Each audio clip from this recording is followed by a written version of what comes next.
할렐루야. 오늘 또 좋은 날입니다. 뭐 하기 좋은 날이에요? 은혜 받기에 딱 좋은 날. 아멘이시지요?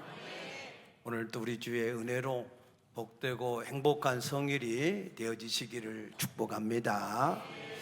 전 세계의 종교의 수, 종교라고 하는 이름을 가지고 모이는 사람들, 그 집단의 수를 세어보니까 미니멈으로는 4,200개, 맥시멈으로는 약 1만 개의 종교가 있다 그랬습니다.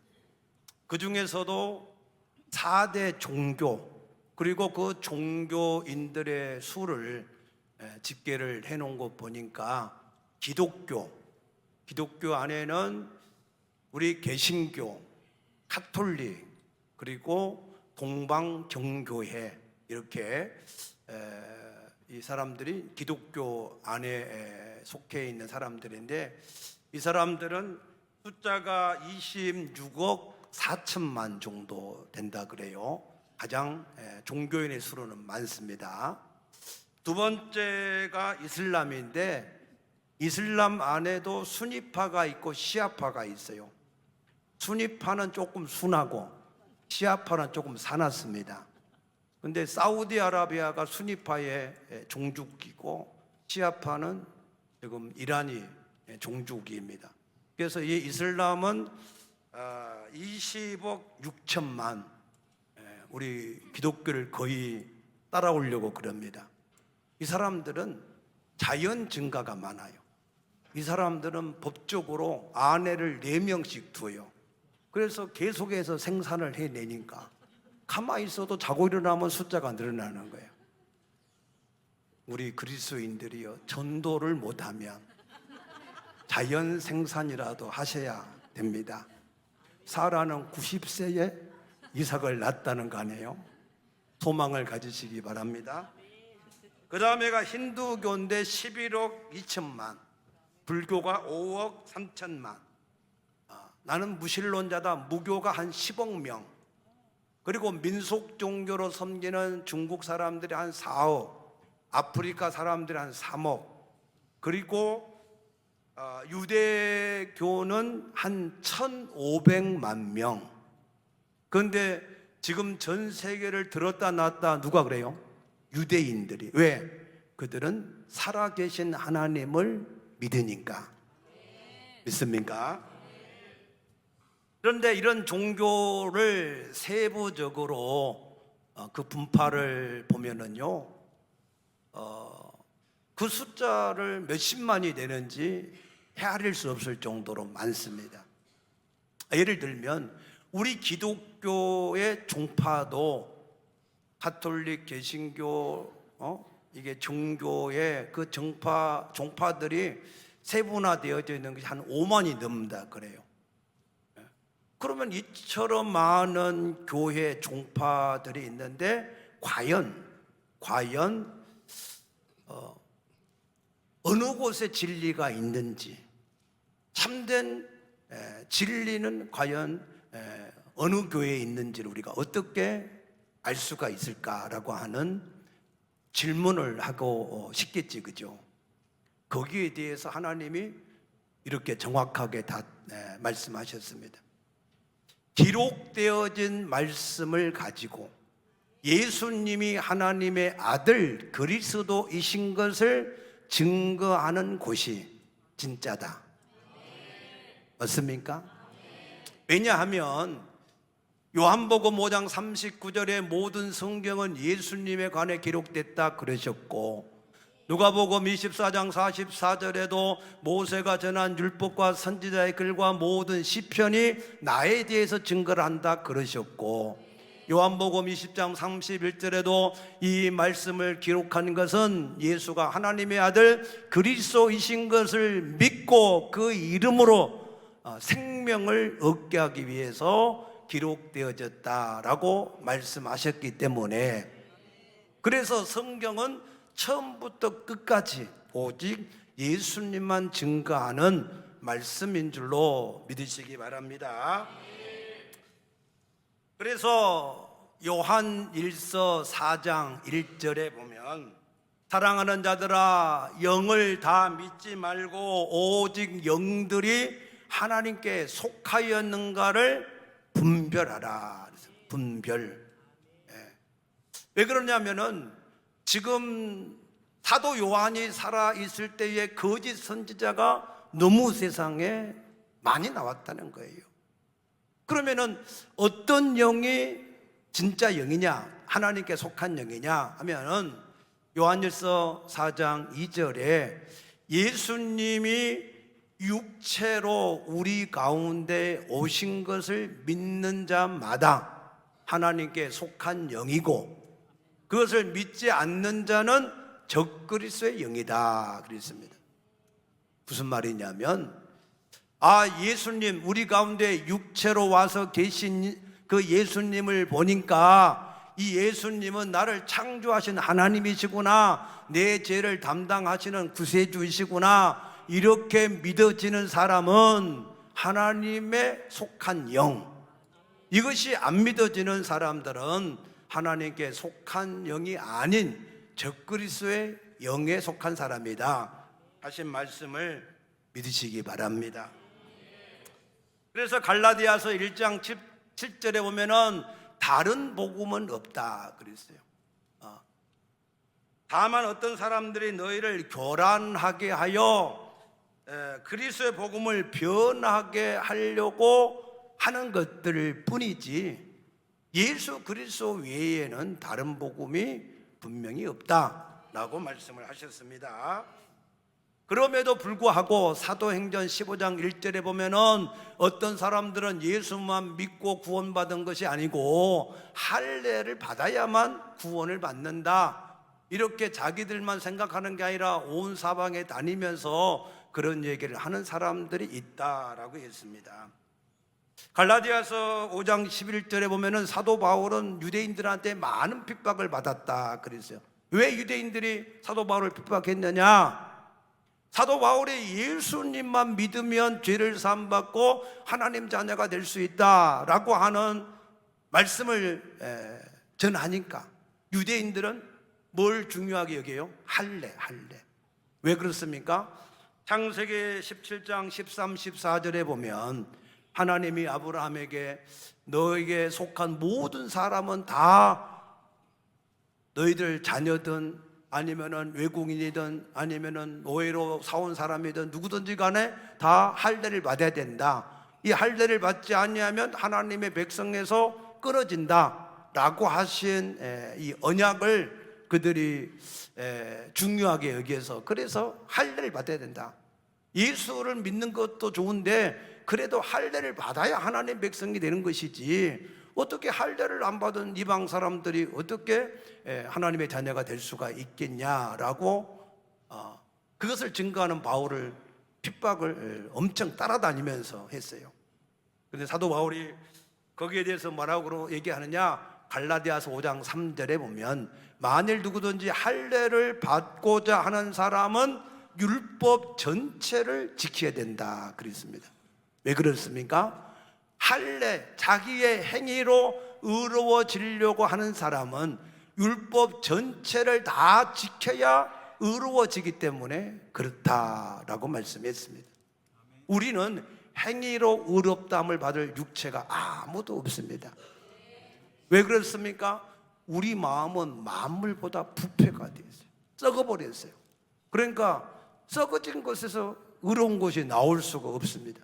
그래서 하나님이 그냥 덮으시고, 아멘, 덮으시고 그리스도로 그냥 덮으셔서 우리를 칭의, 그냥 의롭다라고 인정을 해주신 겁니다.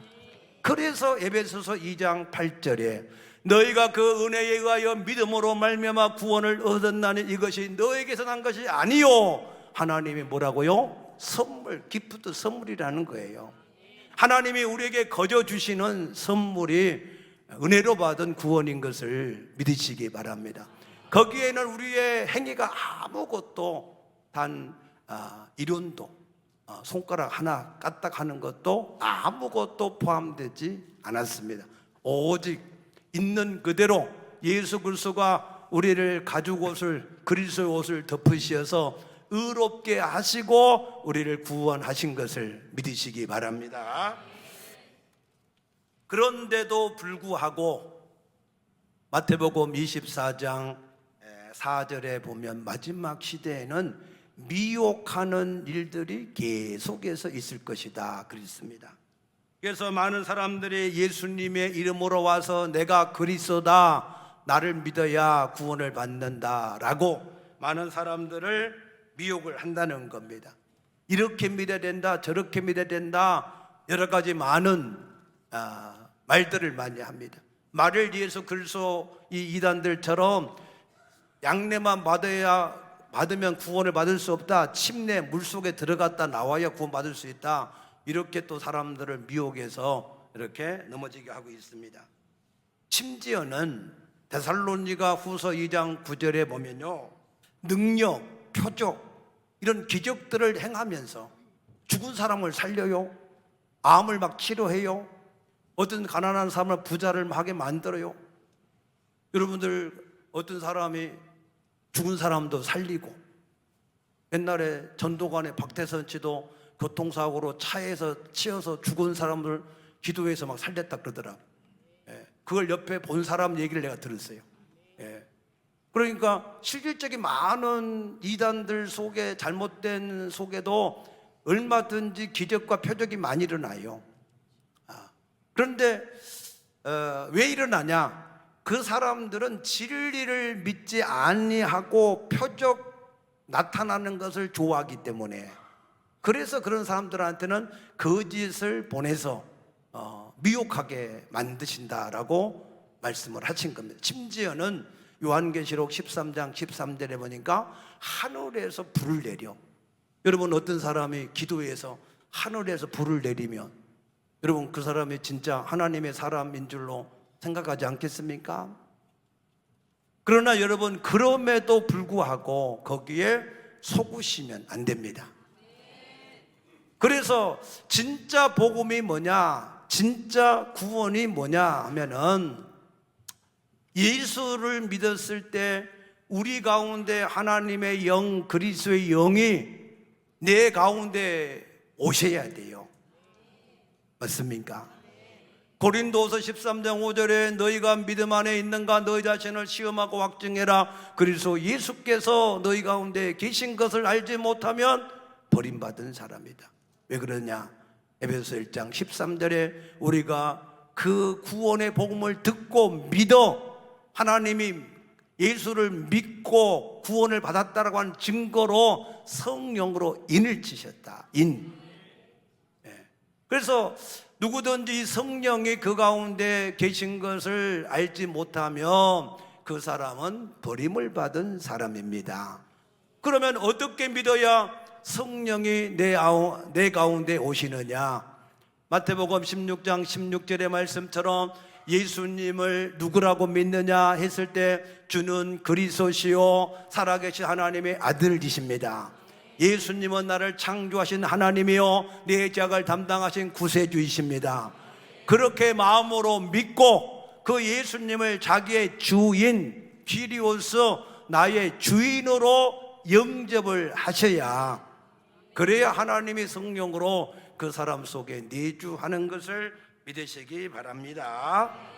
그러면 내 안에 계신 성령님이 계신다는데 어떻게 알 수가 있을까? 여러분 안에 하나님의 성령이 계신 것을 믿습니까? 아십니까? 엑스레이 찍어봤어요? CT로 확인해 봤어요? 엑스레이 찍으면 하나님이 이렇게 와서 계신 게 보일까요? 예수를 믿는 것은 증거가 있어요. 내 안에 계신 성령이 계신 걸 어떻게 아느냐? 첫째, 요한복음 10장 4절 보면 내 양은 내 음성을 아는 고로 나를 따라오리라 그랬어요. 성령으로 거듭나면 하나님의 음성이 들려지게 되어져 있습니다. 베드로전서 1장 23절의 말씀으로, 살아있는 말씀으로 거듭나면 베드로전서 2장 2절에 갓난 어린 아이와 같이 신령한 젖을 사모한다 그랬어요. 왜? 이제 영이 살아났으니까. 여러분, 아이가 태어나면 그때부터 귀가 열리게 돼 있어요. 그 엄마의 말을 듣게 돼 있어요. 그게 정상입니다. 아이가 태어났는데 들리지 않는다, 울지 않는다, 볼 수 없다, 그러면은 그거는 뭔가 잘못된 거죠. 맞습니까? 영적인 아이도 마찬가지예요. 영적인 아이도. 그래서 거듭나면 성경이 그 다음부터 읽혀져. 설교할 때 말씀이 들려져. 내가 기도할 때 하나님의 음성이 들리고, 자연 만물을 보면 그 자연 만물 가운데 하나님이 계시구나, 하나님이 나에게 말씀하시는구나, 하나님이 오늘도 저 태양을 뜨게 하셔서 나를 비춰주시는구나, 저 바람을 불어서 나를 시원하게 하시는구나, 하나님이 피를 내려서 나에게 먹을 양식을 주시는구나. 하나님의 음성이 들려지십니까? 그래서 이 하나님의 음성이 안 들려지는 사람은 성령이 계시지 않는 사람이다 라고 하는 겁니다. 두 번째, 하나님의 성령이 계신 것을 어떻게 알 수 있느냐? 사도행전 1장 8절에 보면 오직 성령이 너희 가운데 임하시면 너희가 권능을 받고 예루살렘에서 온 유대와 사마리아 땅 끝까지 이르러서 내 뭐가 되요? 증인이 되리라. 증인. 예수를 증거하고 싶은 마음이 저절로 생긴다니까. 요한복음 4장 29절 보니까 사마리아 여인은 예수님을 그리스도로 만난 이후에 즉시 가서 물동이를 버려두고 즉시 가서 와 보라, 내가 그리스도를 만났다 그랬습니다. 여러분이 진실로 하나님의 성령이 여러분 가운데 임해서 구원을 받은 사람은 그러면은 그 사실을 가장 먼저 누구한테 전하고 싶어요? 내 가족에게. 맞습니까? 나는 예수 믿고 구원받아 하나님이 함께 하시다가 천국을 가는데 내 가족은 그것을 모르고 마귀의 종으로 살다가 지옥에 가는구나. 오호 통제라, 이를 어떻게 할 것인가. 맞습니까? 그래서 아무튼 내 남편, 내 아내, 내 부모, 내 자녀를 어떻게 하든지 전하려고 그러지 않아요? 여러분이 예수를 믿었는데 한 번도 여러분 가족에 대하여서 한 번도 이 사람이 구원받았으면 좋겠다, 그런 마음이 없이 혼자만 얌체같이 그냥 교회만 왔다 갔다 하는 그런 사람이 있으면 그거는 가짜야, 가짜. 그렇잖아요. 아니, 좋은 것만 내가 혼자 먹어도 우리 가족이 생각나고 그러고 정상이지. 맞아요? 그런데 예수 믿고 그 좋은 걸, 생명을 얻고 풍성히 얻는 그 좋은 거를 자기만 받고 입을 꼭 다물고 절대 말하지 않고, 그런 사람이 어찌 정상일 수 있겠습니까? 그런 사람은 성령이 없는 사람이죠. 세 번째, 어떤 사람이 성령에 계신 분이냐? 마태복음 7장 20절에 보니까 그들의 열매를 보고 그들을 알 수 있으리라 그랬거든요. 열매. 무슨 열매냐? 나더러 입으로만 주여 주여 하는 자가 아니라 하나님의 뜻대로 행하려고 하는 사람. 예수를 믿고 나면요, 그 다음부터 이상하게 하나님 말씀대로 살고 싶은 마음이 생기는 거예요. 그게 정상이야, 정상. 예수를 믿는다고 하면서 전혀 하나님 말씀대로 살고자 하는 마음이 없다. 물론 우리가 100%다 완벽하게 살지는 못해도 마음의 소원은 있다 그 말이에요. 맞습니까? 그래서 누가복음 19장 8절에 보면은 세리장 삭개오도 예수를 만난 이후에 예수님, 내 재산의 절반을 다 가난한 사람들한테 나눠주고 내가 혹시 다른 사람을 속여서 빼앗은 거 있으면 4배나 갚겠나이다 그랬잖아요. 사도행전 16장 15절에 보면은 다주장사 루디아도 나를 예수 믿는 자로 알거든 내 집에 들어와서 내 집에 유하라, 내 집에 거하면서 복음을 전하라 라고 자기의 것을 집을 복음을 전하는데 헌신을 했다 그랬잖아요. 예수를 믿고 나면 뭔가가 내가 주를 따라가고 싶고 주를 위해 살고 싶고 주님의 말씀대로 순종하고 싶고 그게 정상이에요, 정상. 그런데 예수를 믿는데 전혀 내게 그런 마음이 없다. 그런 사람은 뭔가 이상한 사람이요. 그래서 그런 사람은 자기를 시험하고 확증을 하셔서 다시 한번 구원의 확신을 가지게 되시기를 축복합니다. 일본의 신사를 800만 신사라 그래요. 800만이라고 하는 거는 일본 신사에 있는 귀신이 800만 개가 된다는 말이 아니고 굉장히 많다는 수사학적인 이게 관용적인 그런 숫자를 말합니다. 실제로는 일본에 있는 신사에는 전국적으로 있는 모든 신사에 있는 귀신의 수가 8만에서 10만이라 그래요. 왜 이렇게 많으냐? 일본 사람들은 산에도 신이 있고 강에도 신이 있고 나무에도 신이 있고 심지어는 사람들이 만든 오래된 집에도 신이 있고 원한을 가지고 죽은 사람도 다 귀신이 되어서 신이 되어 있다는 거예요. 그러니까 신이 뭐 수없이 많을 수밖에 없지요. 그러면 왜 이렇게 세상에 종교가 많고 귀신을 사람들이 우상을 많이 섬기는가? 그 이유는 그렇습니다. 사람이 어린 아이가 태어나면 당연히 엄마의 젖을 찾는 게 본능이에요, 본능. 그래서 그 엄마 젖을 찾아서 먹으면 이제 만족하고 안정감이 있고 편안해지는 거죠. 근데 그 엄마 젖을 만나지 못하면 불안해. 그래서 자꾸 자기 손가락이라도 빨아야 돼요. 그래서 요즘에 이제 사람들이 손가락 빨지 못하게 가짜 이게 젖꼭지를 이렇게 물리기도 하고 그러잖아요. 그것을 심리학에서는 구강기라 그래요. 그런데 영적으로는 이게 무슨 현상이냐면 우리는 육체가 흙으로 하나님이 지으셨고 그 속에 하나님의 형상과 모양을 닮은 영혼을 두셨어요. 그래서 이 영혼이 하나님을 만나면 평안하고 안정적이고 기분이 좋고, 아멘. 근데 못 만나니까 자꾸 하나님을 대신한 자꾸 우상을 만드는 거예요. 우상을. 여러분 전도서 3장 21절에 인간의 혼은 위로 올라가고 짐승의 혼은 땅으로 내려간다 하는 것을 누가 알겠느냐 그랬어요. 우리의 속에 있는 영혼은 하나님, 우리의 근본되는 하나님을 만나야, 아버지를 만나야, 아멘. 그래야 그 영혼이 평안하고 기쁨이 있고 안정적이고 힘이 되는 겁니다. 못 만나니까 자꾸 불안해서 만든 게 우상이에요, 우상.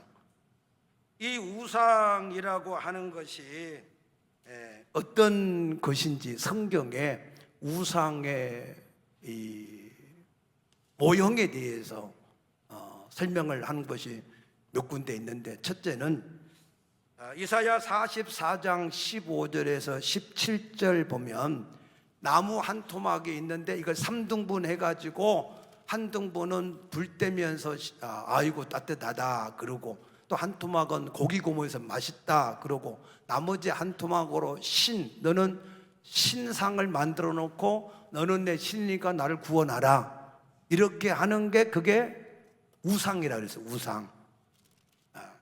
이 우상을 이사야 41장 7절에 보면 목공은 금장색을 격려하고 망치를 고르게 하는 자는 매질꾼들을 격려하고, 그리고 말하기를 땜질이 잘 된다. 우상이 흔들리니까 못을 박아서 고정을 시켜라 라고 하는 게 우상이라는 거예요. 그러면서 사람들이 뭐라고 그래요? 여러분 저 절간에 앉아있는 불상을 누가 만들었어요? 하늘에서 떨어졌어요? 저절로 생겼습니까? 우리 사람들이 철판을 가져다가 자르고 판금을 하고 용접을 하고 그라인딩을 하고 페인트 칠을 하고 그림을 그려놔서 그래놓고 단에다가 올려놓고 너는 내 신이니까 나를 구원해라. 그 앞에 가서 빌면서 나한테 복을 주세요, 나한테 뭐 일이 잘 되게 하세요 하면서 계속해서 빌어. 여러분, 이성을 이런 때 쓰는 거야. 아멘요? 얼마나 이게 어리석어요. 아니, 자기가 만들어 놓고 그 앞에 자기가 빌면서 너는 내 신이가 나를 좀 구원해라. 근데 얼마 전에 좀 있으면 이제 초파일 석탄일이라고 그러는데 온 동네 사람들이 다 거기 가서 엎드려서 그렇게 비는 것이 얼마나 참 어리석고 안타깝냐 그 말입니다. 맞습니까? 이사야 46장 1절에 보면은 벨은 엎드려졌고 느보는 구부러졌다. 벨은 바벨론의 신이에요. 느보는 그 아들이에요. 그런데 이 우상들은 짐승에게 실려가지고 끌려다니고 사람이 떠매고 다녀야 겨우 움직일 수 있어. 그러니까 사람도 피곤하게 하고 짐승도 피곤하게 하는 게 우상입니다. 사람이 움직이지 않으면 한 발자국도 움직일 수 없는 게 우상입니다. 맞습니까? 사사기 6장 31절에 보면은 하나님이 기드온에게 너는 내 집에 아버지 집에 있는 바알의 단을 헐고 아세라 목상을 찍어버려라 그랬어요. 그래서 기드온이 말씀대로 그렇게 했더니 그 동네 사람이 다 들고 일어난 거예요. 당신 아들을 끌어내라. 우리의 신 바알과 아세라를 이렇게 단을 헐고 찍어버린 기드온을 우리가 죽이겠다 그런 거예요. 그때 기드온의 아버지 요아스가 이렇게 얘기합니다. 과연 바알이 신일진데 그가 살아있는 신이라면 자기를 해친 그 대적자를 자기가 싸워야 될 것이 아니냐, 왜 너희가 나서서 그러냐라고 말을 했습니다. 아니, 바알이 신이면 살아있으면 자기를 해치는데, 근데 그 바알을 해치는 자를 기드온을 가만두겠어요? 그래서 저는 이렇게 지나가다가 이제 저 산속에 이런 신상같이 조각상 이렇게 해놓은 거 보면은 일부러 가서 한 번씩 이렇게 어루만져줘요. 발로 한 번씩 차보고. 아무것도 아니에요. 그런데요, 모르면 두려워서 그 우상을 무서워합니다. 열왕기상 18장 26절에서부터 보게 되면은 바알의 선지자 450명이 바알의 단을 만들어 놓고 바알이여 바알이여 하면서 아침부터 저녁까지 계속해서 부르는데도 아무 대답이 없었어요. 엘리야가 놀립니다. 야, 너의 신이 좋은가 보다. 어디 혹시 놀러 갔나 보다. 더 힘채 불러봐라. 그러니까 바알 선지자들이 자기 몸을 막 칼로 찢으면서 피를 흘리면서 바알을 외쳤지만 잠잠히 아무 대답도 못했어요. 그러나 엘리야가 제단을 쌓고 여호와 이름을 부를 때 하나님이 하늘에서 불로 응답하신 것을 믿으시기 바랍니다. 그래서 사무엘상 4장 3절에 보면은 그때 당시에 블레셋 이스라엘 사람들의 신앙도 우상을 섬기는 사람들의 신앙과 비슷했다는 거예요. 어떻게 비슷했냐? 이스라엘 사람들이 자기들의 신 여호와는 저 실로에 있는 성막 그 지성소 안에 거기에만 계시는 하나님으로 그렇게 알았다는 거예요. 그래서 전쟁에서 블레셋한테 4,000명이 죽으니까 야, 우리 신이 우리 가운데 없으니까 그런가 보다 하고 그 신을 자기들 전쟁하는데 끌고 와서 전쟁을 했는데 오히려 3만 명이나 죽어버렸어요. 그 시대의 이스라엘 백성들의 신앙이 블레셋 사람들이 다곤 신을 섬기는 우상을 섬기는 그런 사람들과 똑같은 수준으로 그 하나님을 섬겼기 때문에, 그래서 하나님은 1차적으로 이스라엘 백성들을 징계하셨고, 그리고 힘이 없어서 블레셋 사람들한테 끌려간 게 아니고 하나님이 블레셋 사람들에게 찾아가셨어요. 믿습니까? 블레셋 사람들이 빼앗아간 게 아니에요. 아니, 어떻게 합니까? 하나님이 스스로 돌아오셨잖아. 무슨 말인지 이해하시죠? 하나님이 힘이 없이 끌려갔으면 스스로 못 들어와요. 근데 하나님은 스스로 돌아오셨거든. 그래서 하나님이 먼저 가서 아스도드에 있는 다곤 신, 이 신을 완전히 그냥 박살내버렸어요. 블레셋 사람들이 하나님의 법궤를 자기들의 신전인 다곤 신당에다가 딱 놔두니까 이 다곤 신이 아침에 보니까는 그 앞에 엎드려 절하고 있어요. 이거 우리 신이 이게 이상해졌나 보다 하고 자기들이 끙끙 이렇게 세워가지고 또 세워놨어. 그래서 그 다음날 가서 보니까 완전히 목도 팔다리 다 끊어지고 몸뚱이만 완전히 남게 된 거예요. 그래서 그때부터 하나님이 먼저 이 다곤 신상을 완전히 박살내고 그 다음에 아스도, 가드, 에그론 이 5 방백들한테 돌아가면서 독종을 막 발하신 거예요. 그것 때문에 사람들이 너무 괴로워하고 막 죽는 거예요. 그래서 블레셋 사람들이 야, 우리가 이 재앙이 과연 우연히 생긴 것인지 아니면 여호와 이스라엘의 신 그 여호와로 말미암아 생긴 것인지 우리가 한번 실험을 해봐야 된다. 실험. 우리 그리스도인들보다 훨씬 나아요. 여러분들도 여러분 가운데 과연 하나님이 내 가운데 계신 하나님인지 살아계신 하나님인지 여러분의 아버지인지 여러분들이 잘 모르면 실험해 보세요. 실험. 하나님은 우리가 믿기 위해서 하나님을 실험하면은 기도원의 모든 실험을 하나님이 다 응답하셨어요. 그러니까 여러분들이 확신이 없으면 과연 하나님이 내 가운데 계신 내 아버지 하나님인지를 여러분들이 실험을 해 보시고 그리고 그 다음부터는 여러분들이 확실한 믿음을 가지고 우왕좌왕하지 마시고 미지근하지 마시고 분명한 믿음을 가지게 될 수 있게 되기를 축복합니다. 그래서 이 블레셋 사람들이 어떻게 실험을 했느냐, 오늘 여기 7절 보니까 새 수레를 하나 만들었어요. 멍에를 메어보지 아니한 젖나는 소 2마리를 끌어다가 그 소를 수레에다가 메우고 그 송아지들은 집에 떼어서 집에 놔두고 그 개를 그 수레에다가 싣고 베스메스에 가도록 이렇게 실험했다 이 말이에요. 여러분, 소가 멍에를 안 매본 소는요 수레를 못 끌어요. 소가 달구지를 끌고 가게 하려면 먼저 훈련을 해. 훈련. 내가 어려서 보니까 송아지를 목에다가 멍에를 매가지고 뒤에다가 무거운 돌을 딱 해가지고 계속해서 이게 끌고 멍에를 매는 것이 당연하다라고 이렇게 훈련을 시키더라고. 그 다음에 수레를 끌게 하는 거예요. 만약에 한 번도 멍에를 안 매본 소는요 멍에를 매면 막 날뛰어서 가만히 있질 않습니다. 근데 그 소가 무슨 소라고요? 젖이 나는 소.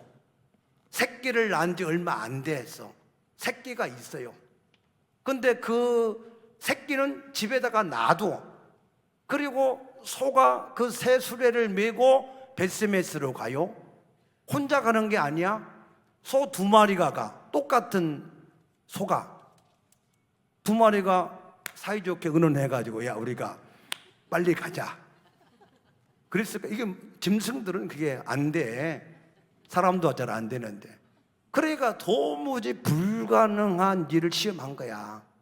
하나님이 과연 살아계신 하나님이 아니라면 불가능한 일을 실험했다 그 말이에요. 근데 오늘 여기 12절에 보면 암소가 베스메스 길로 바로 행하여 데려러 가며 갈 때 울고. 왜 울었어요? 새끼가 뒤에서 음매하고 우니까. 그러니까 암소도 이게 대답을 하는 거죠. 울고 가는데 좌우로 치우치지 아니하고 블레셋 방백들은 베스메스 경계까지 따라가면서 그것을 보았다. 그래서 하나님이 그 2 소를 억어하셔서 붙잡으셔서, 왜? 살아계신 하나님이시니까.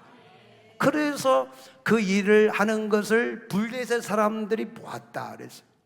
그래서 이 하나님의 언약궤가 이제 베스메스에 있는 이 여호와의 이게 이 레위인이 집에 여호수아라고 하는 베스메스 사람의 밭에 큰 넓은 돌에다가 이걸 놔뒀어요. 근데 베스메스 사람들이 그것을 또 들여다봤어. 들여다가 이 법궤는요 뚜껑이 있어요. 이게 속죄소라고 하는 뚜껑이 있어. 근데 이걸 들여다봤다고 하는 말은 이 속죄소를 들어봤다는 거 아니에요. 그러니까 하나님이 그 베스메 사람들 70명이나 죽이셨어요.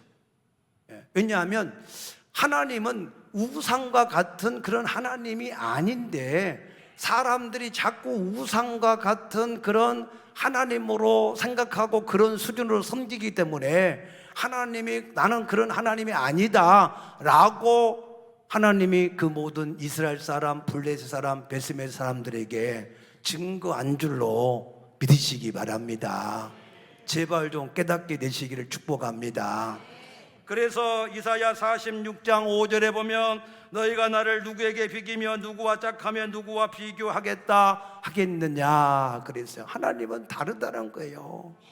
우리가 믿는 하나님은 살아계신 스스로 계신 하나님이고 만물을 지으신 창조주 하나님이시고 능력의 말씀으로 만물을 붙들고 계신 하나님이고 우리의 생사복을 주관하시는 분이시고 그 우리의 모든 영원한 심판을 하신 분이시다 그 말이에요.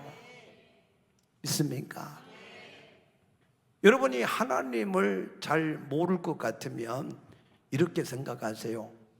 여러분이 가장 사랑하고 존경하고 좋아하고 또 여러분의 생사를 주관하는 두려운 분이다. 근데 여러분들이 그 사람에 대해서 여러분 어떻게 하겠어요? 그 사람을 존중하고 귀히 여기고 여러분들이 정말로 그 사람한테 비유를 맞추려고 잘하려고 하지 않겠어요? 맞습니까? 우리 하나님은 우리 가운데 항상 살아계신 하나님으로 항상 계신 하나님이에요. 그래서 너희는 나를 존중하는 자를 내가 존중하고 나를 멸시하는 자를 내가 경멸히 여기겠다. 왜? 나 여호와는 질투하는 여호와라. 질투하는 여호와. 믿습니까? 그래서 여러분 이제 더 이상 하나님을 우상과 같이 그냥 내가 필요할 때만 내가 부르고 전쟁할 때만 이용해 먹고 그냥 이 성소에다가 놔두는 그런 하나님이 아니고 그 하나님은 항상 함께 하시고 지금도 우리를 인도하시고 우리의 모든 간구하는 기도를 들으시고 응답을 이루어 가시는 하나님이신 것을 깨닫게 되시기를 축복합니다. 이것을 여러분들이 오늘 이 사실을 온전히 잘 깨달아서 여러분들이 이 세상을 살아가면서 딱 한 가지만 내가 할 수 있다, 한 가지만 내가 꼭 해야 된다 하는 선택을 해야 된다면 저는 여러분에게 권면합니다.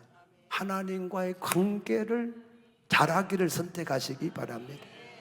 그러면 그 안에 다 있다니까요. 생명도 있고 능력도 있고 보화도 있고 다 있으니까 여러분들이 하나님과의 관계 이것을 가장 귀히 여겨서 하나님과 관계가 멀어지는 것이면 사람도 여러분들이 버리고 그것이 설사 여러분의 어떤 가족이라 할지라도 먼저 하나님과 관계를 잘 하시고 물질이든지 환경이든지 어떤 것이든지 간에 하나님과 관계가 잘못되는 것이면 여러분들이 하나님과 관계를 선택할 수 있는 지혜가 있게 되어지기를 축복합니다.